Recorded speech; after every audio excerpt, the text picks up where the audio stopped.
Et bienvenue à tous sur la chaîne des fous du Sud. Non pas des chauves du Sud, pas encore, mais ça arrive.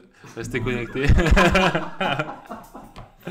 On était en train d'en parler justement. On en parlait, c'est pour ça qu'on fait cette petite anecdote. Donc on est sur la ronde 2 de Cannes, pour ma part. Donc du Road to GM. Pour ceux qui n'ont pas vu la partie d'avant, je vous spoil. Voilà, je vous spoil. J'ai fait nul contre notre ami Corse. Et du coup, là, on est double ronde. On est double ronde. Le matin à 9h. D'une double ronde. Réveillé à 6h du mat. Matin à 9h, on doit se réveiller à 7h pour partir à 8. Donc, alors Ben va encore me faire son discours que c'est l'heure normale pour se lever. Mais bon, moi, quand je suis en tournoi d'échecs, c'est tôt. Voilà, après, chacun son truc. Mais effectivement, bon, c'est tôt. On a pas mal de marches. Et j'ai eu un peu le temps de regarder ce qu'elle jouait comme le soir. Mais on a les appareillements super tard. Alors, je sais pas quand, peut-être à 22h, 22h30, quoi. Après, la dernière partie a dû finir tard parce que la ronde était à 16h30 le lundi. Ouais, donc elle a dû finir vers 21h30. Ouais, voilà. Et donc j'ai eu de voir l'info vers 22h. Et j'ai eu le temps un peu de regarder ce qu'elle jouait. Alors, on se préparait 4 heures. Hein. Cette jeune russe, Littéralement. cette jeune russe, déjà, elle a une courbe Elo qui fait un peu peur parce qu'il y a 3 mois, elle avait 1800. Et là, elle arrive à quasiment 2200 à Cannes. Les tournois où elle a gagné de l'Elo, c'est des tournois en Russie où elle tabasse des MI à 2400. Donc, bon, je me doute qu'elle va être un peu a priori sous-classée et forte. Mais également, de ce que j'ai compris, et bon, quand je vois le nom, déjà, je me dis, bon, elle a le même nom que Goriashkina, la numéro 3 mondiale actuelle. Et quand je la vois arriver et que elle a la même coiffure et le visage très ressemblant, je me dis, bon, ça doit être sa sœur, à mon avis. Donc je joue quand même contre la sœur du numéro 3 mondial, donc qui doit avoir pas mal d'entraîneurs qui gravitent autour aussi, quoi. Ok, donc je vois qu'elle joue exclusivement D4, et il y a une partie récente sur la Grunfeld, donc bon, on va passer un peu les coups. Donc je joue la Grunfeld, C4, G6, KSC3. Alors elle joue KF3 d'abord, pardon, faut que G7. Alors d'ailleurs, est-ce que quelqu'un peut me dire, l'un d'entre vous, pourquoi on joue pas D5 ici? Je ne dirai rien. Je crois qu'on a déjà suffisamment dit, c'est que sur la prise cavalier prend, le Ouais. 4, on peut plus prendre le cavalier en C3. Ouais, exactement. Donc du coup, Si, voilà. on perd du temps, quoi. Donc effectivement, la Grunfeld, on attend que les blancs mettent leur cavalier en C3 pour jouer D5. Ouais. Alors, à noter aussi que tant que les blancs ne jouent pas KSC3, ils ne menacent pas de faire E4. Oui. Parce qu'en fait, l'une des idées de faire KSC3, bon évidemment, c'est sortir une pièce, mais c'est de faire E4 pour avoir un troisième pion au centre. Donc quand même, commence par KF3. KF3, c'était la partie que tu avais jouée au Baléares, non? Ouais, il m'avait joué comme ça, fou G7, mais après il m'avait joué... Tu avais joué 3, non? Un truc comme ça. Je crois qu'il m'avait joué comme ça, et genre E3, tu vois, et après prise comme ça. C'était une ligne un peu comme ça. Et l'autre partie, la 6GS que j'avais joué, du coup, c'était sur la ligne avec Dame A4, donc c'était comme ça. Avec une prépa de l'espace. Ouais, avec une belle prépa. Donc effectivement, mais je vois dans la partie dans la base que récemment elle a joué des Grunfeld et qu'elle joue ce système donc qui va me jouer. Donc maintenant que le cavalier en C3, j'envoie D5. Elle prend, E4, c'est très classique, prise, puis on prend. Les noirs jouent C5 en général pour contester le centre tout de suite. Et là, on a quand même un carrefour. Alors déjà, le fait qu'elle ait fait cavalier F3, ça lui enlève quelques options parce qu'il y a des variantes, notamment une des variantes principales, avec le fou en C4 et le cavalier qui vient en E2. Donc je sais qu'elle ne pourra pas jouer ça. Mais dans la base, j'ai vu que récemment, elle jouait fou B5 échec, qui est une des variantes possibles. Alors c'est pas la seule possible, hein. Il y a plein de variantes possibles ici. Il y a tour B1 qui est très intéressant. Il y a H3, on peut jouer avec du fou E3 aussi. Fou C4 ici, c'est pas forcément terrible parce qu'on va pouvoir pressuriser le centre avec KSC6 et fou G4. Mais il y a pas mal de directions possibles dans cette position. Et fou B5, c'est une des lignes assez critiques. Et je vois que dans une ou deux parties qu'elle a jouées, ces adversaires n'ont pas très bien réagi. Ils ont joué soit fou D7, soit KD7. Donc moi, je vais travailler la ligne qui est de nos jours, je pense, la meilleure ligne pour les noirs, c'est cavalier C6. Et donc du coup, je vais préparer mes fichiers le soir, mais après, comme il est trop tard, je vais me coucher. Et donc du coup, je vais me préparer en marchant jusqu'à la partie. Donc au moins, c'est bien qu'il y ait 45 minutes de marche, parce que pendant 45 minutes, j'étais comme ça sur mon téléphone à rejouer les coups sur Chessbase. Donc voilà, donc du coup, après KSC6, il y a pas mal d'options pour les blancs. Ils ont l'option de pousser tout de suite ou de roquer d'abord. Ou ils ont aussi l'option éventuellement de faire un tour B1 d'abord. Alors l'idée c'est que par exemple si vous poussez d'abord, on ne donne pas vraiment la tour. Parce qu'après fou prend fou D2. C'est un peu suicidaire déjà d'aller prendre ça. Et D1. Mais surtout, l'autre problème, c'est qu'une fois que vous allez défendre votre tour, bah, il reste lui en prise. Donc au final, vous avez perdu 2 pièces pour la tour. Donc on peut pas prendre C3, mais par contre, sur D5 tout de suite, on peut jouer le bon coup intermédiaire Dame A5, qui est souvent l'idée dans cette ligne, avec l'idée bah, qu'on attaque le fou. Donc s'il prend là, on va pouvoir soit prendre ici et prendre ici, soit prendre ici. Et sur tour B1, par exemple, on va pouvoir jouer maintenant fou prend C3, fou D2, et ici, par exemple, A6. Et vous allez bah, contester tout de suite ce fou. Donc je ne rentre pas dans les détails de la théorie, je ne vais pas non plus révéler toutes les lignes que j'ai préparées, mais grosso modo, c'est une des lignes critiques. Ok. Et l'autre ligne critique, évidemment, c'est juste de roquer. Roquer. Et là, il y a un truc qui est vachement à la mode de nos jours, c'est de faire fou prend C6, prise, et dame C2, si je dis pas de bêtises. Avec l'idée qu'après, par exemple, prise en D4, fou G4, les blancs vont jouer cavalier E5, donne le pion D4, dame prend V4, fou B2, par exemple dame B6. Oui, dame B6, parce que si on prend là maintenant, on récupère en B2 avec la dame.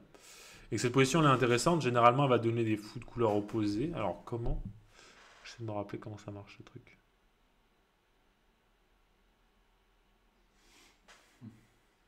Comment on obtient des fous de couleur opposée? Fou C3, tour B1. Je crois que c'est tour B1. Et à un moment donné, les noirs vont être obligés de reprendre là, quoi. Pour pas avoir de soucis. Et donc on a souvent ces positions fou de couleur opposée où on a un pion en plus, mais c'est pas si simple. Alors c'est pas exactement ça alors du coup. Hein. Ouais. Mais c'est pas si simple parce que notre 3 est plus faible que le leur. Et Ouais. les fous de couleur opposée, ça favorise quand même vachement l'attaque. Donc c'est une ligne assez intéressante. Il y a pas mal de parties de Dubov récemment notamment. Tiens. Donc ok, j'avais travaillé un truc, je ne révélerai pas ce que j'avais travaillé là-dessus, mais j'avais travaillé une ligne intéressante. Qu'est-ce qu'il y a? Qu'est-ce qu'il a fait encore? Non, mais je me suis dit, tiens, il m'a regardé en mode, tu veux quoi? Qu'est-ce qu'il a le bon Dubov? Mais juste dès qu'il y a des nouveautés d'ouverture, c'est souvent lui. Ouais, Dubov il est fort dans les ouvertures. Et donc là, elle me joue D5. Elle me joue roc et puis D5. Ok. Alors c'est une ligne que j'avais vue aussi, et j'ai vu qu'on pouvait jouer fou prend C3 dans cette position. Bon, l'idée c'est on attaque intermédiaire là. Là, c'est la roue libre. Et on veut aussi éventuellement se libérer la case pour le cavalier. Ouais. Mais un des soucis, ça peut être que les blancs jouent fou H6. Mhm. Et le problème après fou H6, c'est que si on s'amuse à prendre en A1, dame prend, je menace mat et je menace le cavalier. Ouais, on perd une pièce. Donc on perd une pièce. Ou alors on joue cavalier D4, mais après prise par exemple, prise en F8, prise, dame prend D4. Les blancs ont obtenu généralement une bonne version de ces structures Grunfeld parce que on va avoir rapidement le pion qui va. Tu pouvais même faire d'abord dame prend D4, tu remenaces mat. Et Oui, tu forces F6 en plus. T'as raison. Dame prend D4. Ouais, si tu forces F6 et maintenant tu fais ça. Donc ouais, ça c'est encore mieux. Les noirs sont faibles. C'est pas n'importe quoi. Donc, mais fou H6, j'ai vu. Donc c'était une partie de saut avec les noirs, je crois, si je dis pas de bêtises. Et en fait, on peut juste donner la qualité avec cavalier D4. Et l'idée, c'est qu'à par exemple, prise, fou prend, roi prend. On va dire, je sais pas, tour B1 ou tour C1. Bah, en fait, on a beaucoup de jeux pour la qualité avec les noirs. Par exemple, on peut jouer dame D6, on peut préparer à 6 B5. Et on va quand même avoir potentiellement 2 pions passés liés avec les noirs à l'aile dame. Plus- Le case noir est monstrueux. Ouais, le fou de case noire est indélogeable, la paire de fous.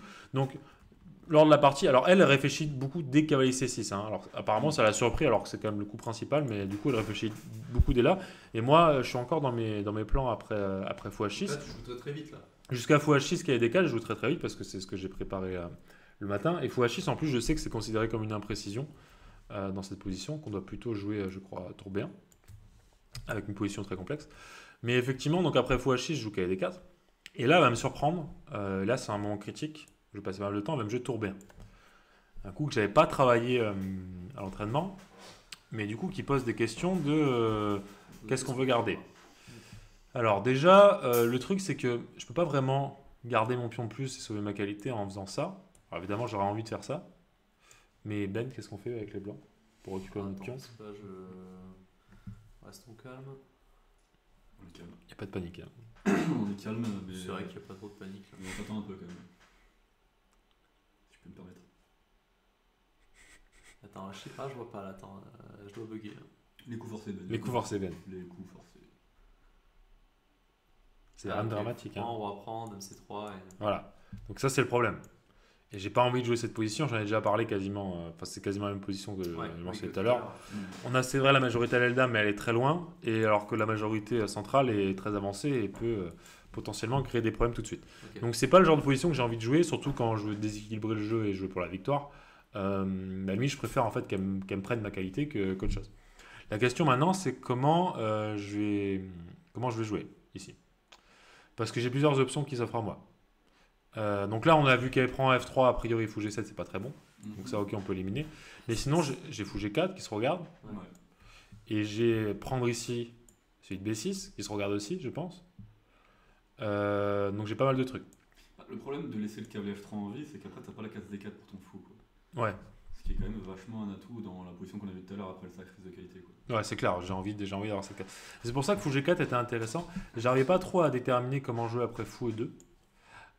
Mais en fait, c'était la meilleure décision pour moi de jouer avec fou G4. Parce qu'après fou E2, j'avais le très fort coup fou prend F3, fou prend et B5. Et on peut se dire le fou est un peu instable ici, mais d'un autre côté, je vais le consolider au prochain coup.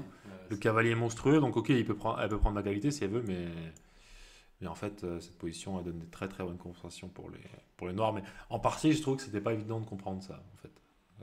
À quel point c'était bien pour les noirs, ça. Apparemment, c'est même un avantage noir déjà dans cette position. On va jouer B4 et on va essayer éventuellement peut-être de pousser le pion A ou le pion C, à voir. Et ça va être assez Après, si intéressant. t'as pas B5, parce que moi j'étais en train de jouer fou G4, j'avais pas B5.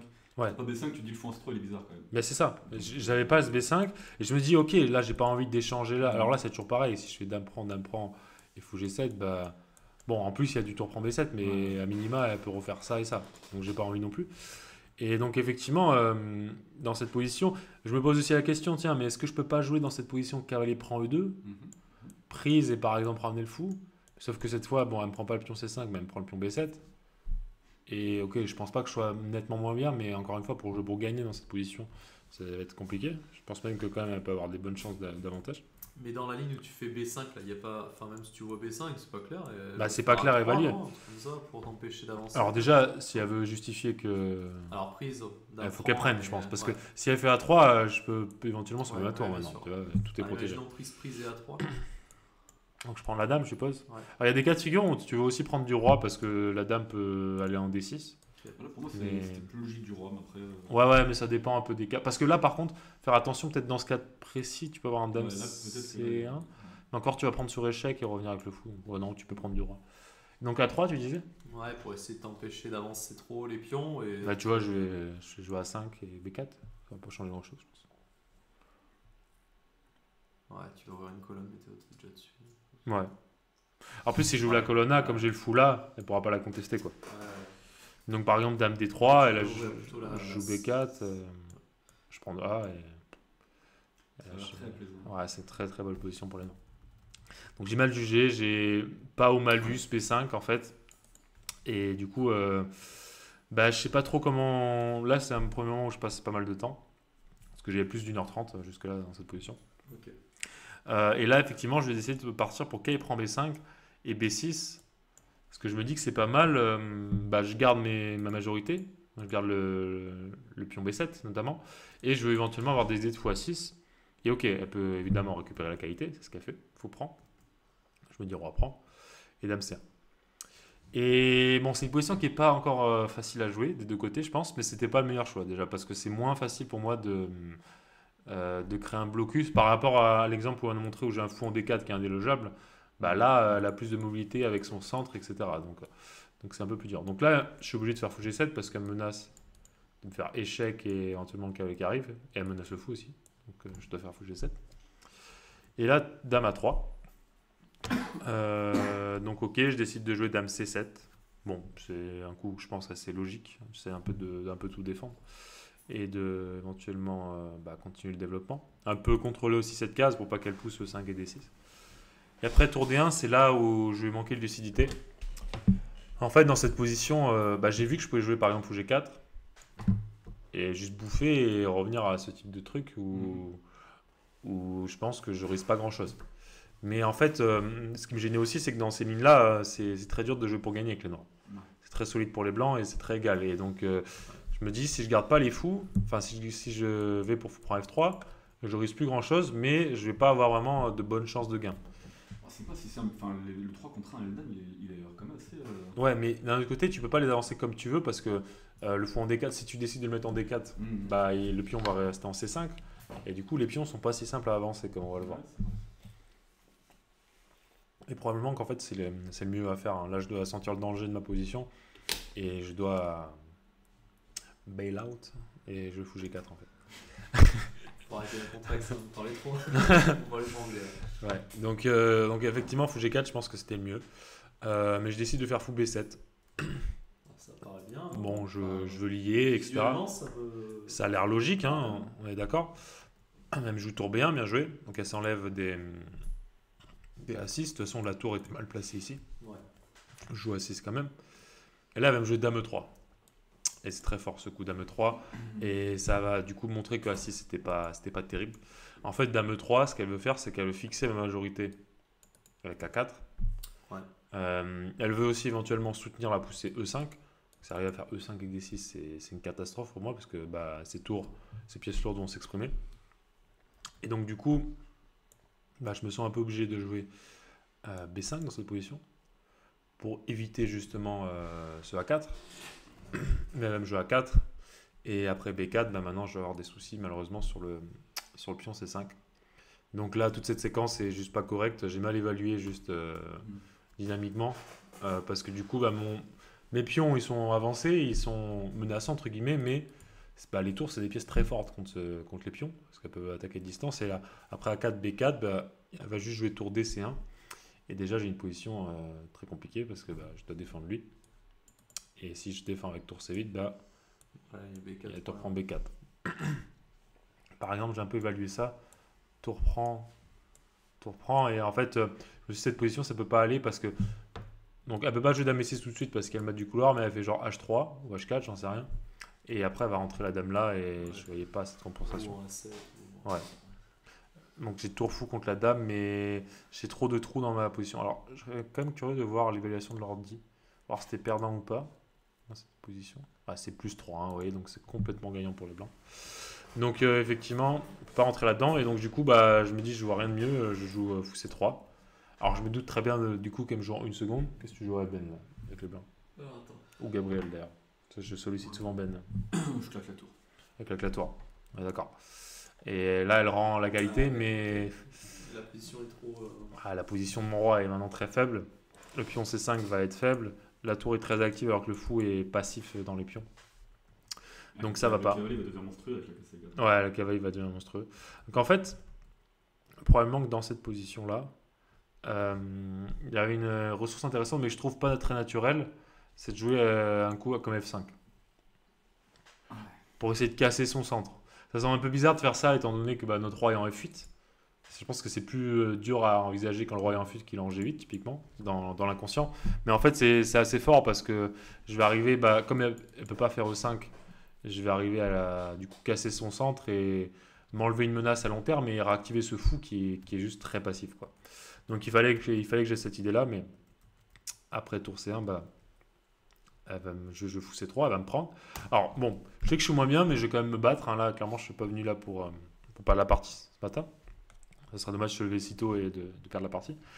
Donc je joue roi H8. Bon là je dois paraître. Arrête. Je dois parer le mat. Alors à noter que F6, il y a un joli coup pour les blancs, c'est D6. Parce qu'on ne peut pas prendre de la dame à cause du fou. Il n'y a pas de mat du couloir, quand ça on a la case E1. Et on ne peut pas prendre du pion parce que. Enfin on peut, mais du coup la dame rentre sur échec, quoi. Donc du coup F6 c'est plutôt un coup que j'aurais envie de jouer pour essayer de renforcer les cases noires, etc. Mais à cause de ce D6, ça me gêne et je ne peux pas le jouer. Alors c'était peut-être probablement quand même le meilleur, mais bon. Je joue roi G8, j'empêche le mat. Elle me fait cavalier E5 et du coup elle se tient prête à rebondir soit sur cette case, soit sur cette case. Il y a aussi parfois des idées pour les blancs notées de KSG4 pour laisser un échec pénible là-bas. Donc je décide de faire tour D8. Bon, je sais pas trop quoi faire, là, je vous avoue les amis, mon fou est horrible et j'ai du mal à coordonner mes pièges juste. Le fou en plus peut pas vraiment se repositionner ici parce que dès que je fais ça, je vais me prendre un cavalier qui arrive là et le pion va être attaqué et il y a une pression ici. A5 A5 pour les noirs. Ouais, mais au final, tu lui laisses des cases d'entrée en plus, quoi. C'était C'était pour essayer de faire x6 et de s'activer, mais bon, là tout de suite, effectivement, ça Ouais, là, ça a l'air un peu compliqué. Mais oui, hein, j'aurais envie de faire ça à terme, avant qu'elle le fasse elle, hein, d'ailleurs, parce que c'est quand elle va le faire, elle va me fixer une faiblesse en plus. encore en V6. Mais ok, là, elle est quand même très mal au temps, parce qu'elle a passé beaucoup de temps dans l'ouverture, donc je me dis, bon, ça peut s'arnaquer, ça, je vais essayer de jouer assez vite et pratique. Donc elle me fait qu'avec D3, je joue maintenant tour C8, elle me fait H3, et je vais jouer C4, bon, j'essaye un peu de m'activer. Ouais. Elle me fait cavalier E5. Donc là, elle a peut-être même pas 2 minutes à la pendule. Donc quand même, je sens qu'il y a peut-être moyen de faire. Et je commence à réfléchir pas mal pour essayer de trouver le plus de ressources possible dans la position. Même si je pense que c'est objectivement perdant pour les noirs, je me dis, bon, il y a encore des atouts. Donc je joue F6, je chasse le cavalier. Et sur KG4, je vais jouer fou A8. Alors là, il faut que je fasse attention, encore une fois, à la menace que j'ai mentionnée tout à l'heure, c'est D6. Parce que je pourrais toujours pas prendre du pion à cause du pion F6. Et si je prends de la dame, il y aura tour prend B7. Donc c'est pour ça que je joue fou A8. Comme ça, sur D6, je pourrais répondre avec dame prend. Mais elle me fait tour B4. Et j'avais anticipé ce coup. Je me suis dit, dans cette position, je pourrais créer un clouage pénible pour elle, en A5, et essayer de créer une embrouille. Donc je fais dame A5. Elle fait cavalier E3 pour se rediriger vers le pion. Je fais F5. Le coup que je joue très vite. Et je me dis, ouais. Je suis passé de... Ouais, t'es venu au moment où j'ai joué F5. Ouais. Parce que là, en fait, je calcule pas mal de temps dame A5. Je sais qu'elle va faire cavalier 3 et du coup, je me suis dit, je joue F5 tempo parce que c'est un coup qu'elle aura, pas sûrement pas vu et deux, Ouais. je continue à mettre de la pression au temps. Quoi. Je me souviens très bien de ça.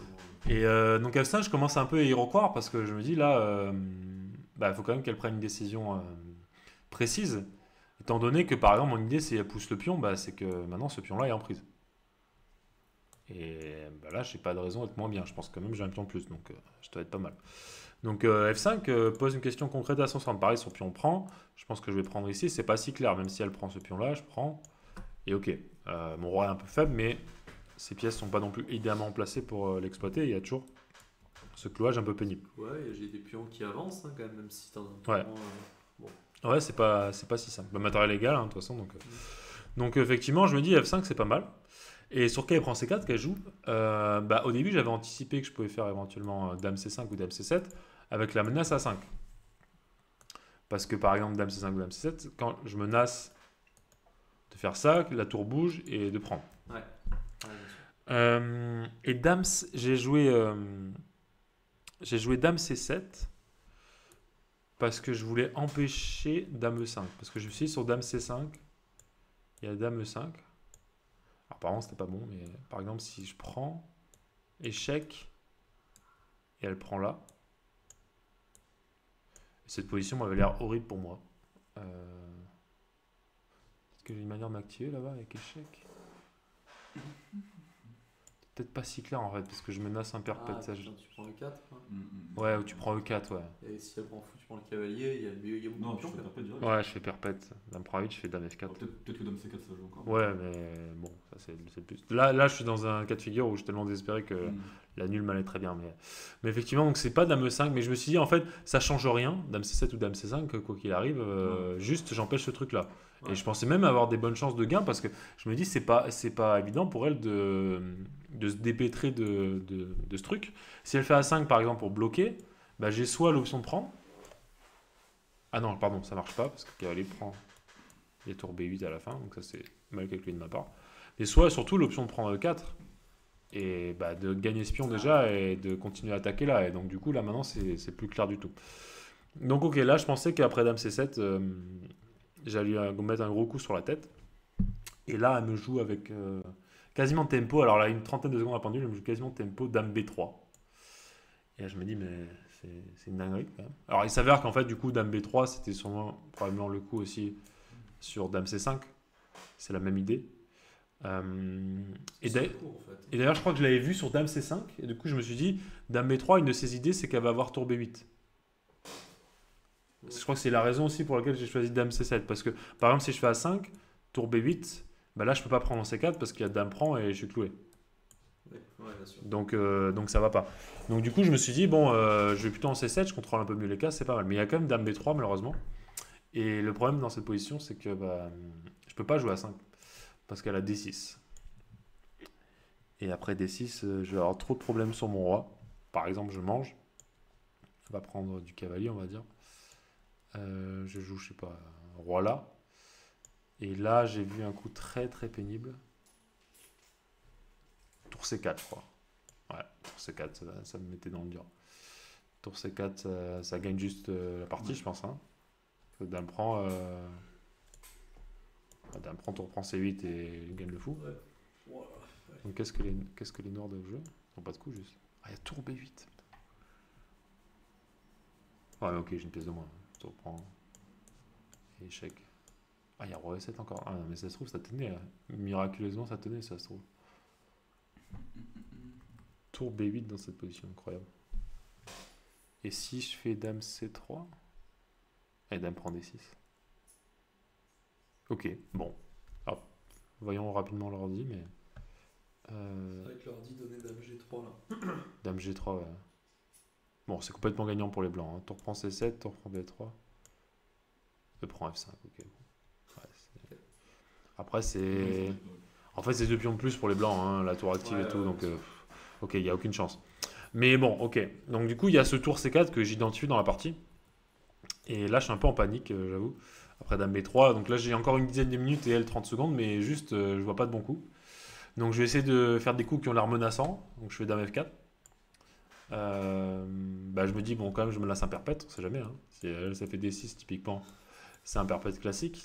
On adore. Mais voilà, du coup, elle a un peu paniqué aussi. Elle va jouer dame E3, c'était probablement pas le mieux, mais ok, ça a l'air quand même intéressant. Je fais dame prend E4. Et on rentre dans cette finale. Mais après cavalier E3, très bon coup que j'avais pas du tout anticipé. Je me rends compte que je vais devoir défendre une finale très pénible. Parce que elle défend son pion. Et le prochain coup, elle va me prendre là, quoi. Et donc, je vais juste avoir un pion de moins. Donc, ok, je fais tour D8.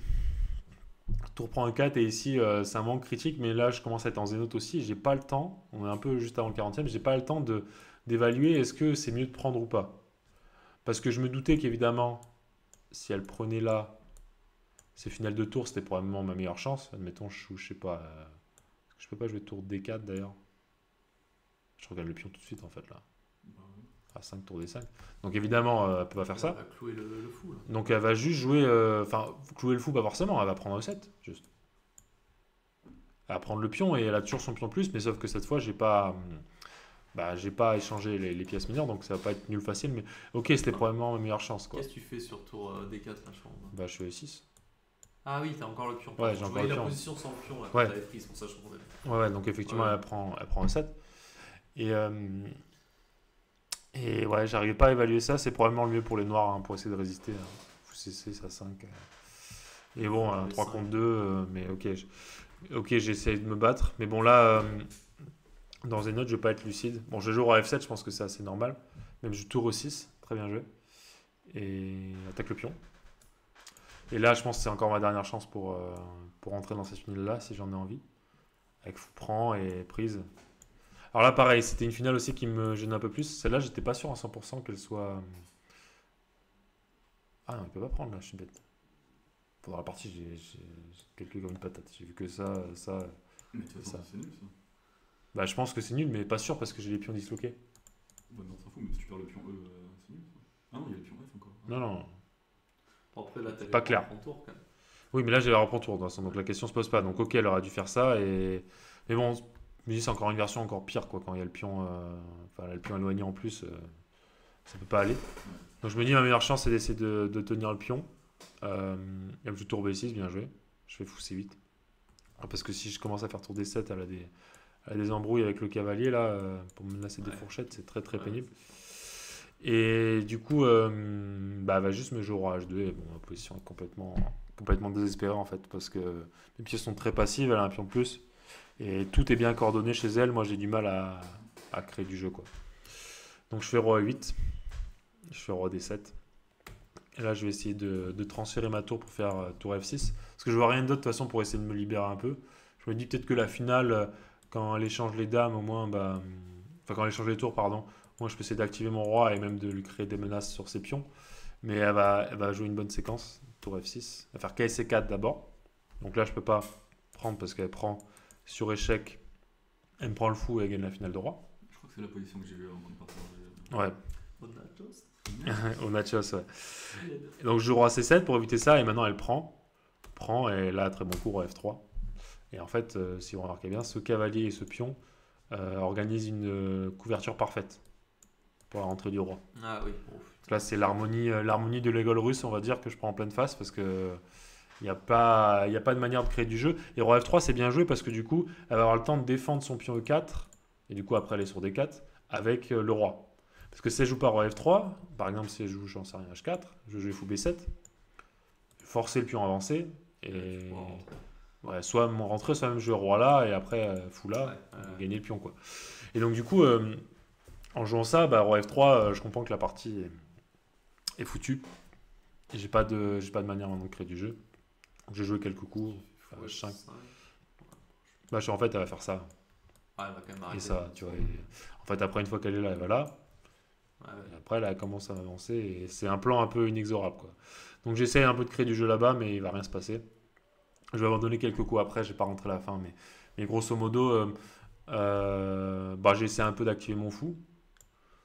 Elle a dû faire genre roi D4. Et à un moment donné, je sais pas, je pars mon fou comme ça. Elle fait un G4. J'ai essayé de faire un H4 pour avoir du contre-jeu. Avec le fou derrière. Je me dis genre, je pourrais avoir éventuellement ça. Mais en fait, elle m'a joué un bon coup. Là, elle m'a joué G5. Alors, c'était pas comme ça tout de suite. Elle a fait d'abord cavalier E3, je crois. C'était cette position, en gros. Et là, elle m'a fait G4, H4, G5. Et du coup, c'est perdant tout de suite pour moi. Parce que si je fais prise, fou D7 que j'avais prévu au début, elle me fait K G2. Et après, elle va me prendre lui et lui. Et donc, c'est la fin. Puis après, elle a converti facilement ces deux pions plus. Voilà, donc grosse désillusion là, clairement, dans ce début de tournoi. On est à 0,5 sur 2, alors que dans ce type de tournoi, je suis censé être dans les 15-20 premiers lots, donc pas dans les favoris, mais on va dire dans les underdogs. Et là, le début de tournoi est très dur. Les underdogs, sous les chiens. T'es sous les chiens. Ouais, je suis sous les chiens là, je suis plus bactère en tout cas.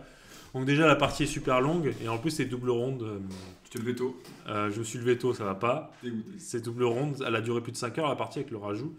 Donc je dois rejoindre les copains vers 14h30, 15h au nachos. Alors pas 15h parce que la partie de l'après-midi est à 15h. Mais tu nous rejoins à 14h. 14h au nachos, je suis dégoûté. Honnêtement, je suis dégoûté après cette partie. Après, je me dis aussi, honnêtement, elle a très bien joué. Dans cette partie, là, elle a montré que t'as pas perdu contre toi, t'as pas fait une connerie ou quoi, juste elle a bien joué. Ouais. Et visiblement, elle vaut bien plus que son classement actuel. Dans cette partie, elle a très bien joué. Après, voilà, c'est ce moment-là, en fait, comme je suis pas encore très familier avec la Grunfeld, j'en ai joué très peu pour l'instant. Là, c'est vraiment ce moment critique dans l'ouverture, en fait. Quelle pièce faut que je garde et quelle pièce faut que je prenne. Et là, il est évident. Il est évident. Maintenant, il est plus clair pour moi que je dois jouer avec fou G4 et D5 et garder une bonne pièce en D4. Peut-être traumatiser ce cavalier. Et jouer la majorité plus vite parce que, au final, dans la partie, cette majorité, la seule fois où elle avançait, elle s'est fait attaquer et j'ai perdu la partie sur ça, en fait. Quand j'ai joué comme ça, là, je me sens obligé de faire B5 pour pas me faire fixer, mais du coup, mes pions maintenant sont trop faibles, donc ça allait pas. Donc après elle a bien converti la finale. J'ai peut-être pas été le plus précis, mais un peu avant le 40e, j'étais aussi en gros zénote, donc j'ai pas réussi à trouver la défense la plus opiniâtre, on va dire, même si c'était déjà très compliqué. Ah bon? Écoute, c'est dans le dictionnaire, opiniâtre. Opiniâtre, ouais.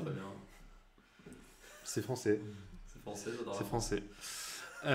Donc je vous dis merci d'avoir regardé cette vidéo et on va essayer de revenir plus fort pour les prochains Road to GM. Restez connectés aussi pour les Road to 2000 et les Road to FM qui arrivent parce qu'il y a du très très lourd. En ayant analysé un peu les parties tous les soirs, je peux vous dire qu'on va avoir que des masterclass sur la chaîne, donc restez connectés. Allez, salut l'équipe. Ciao la team.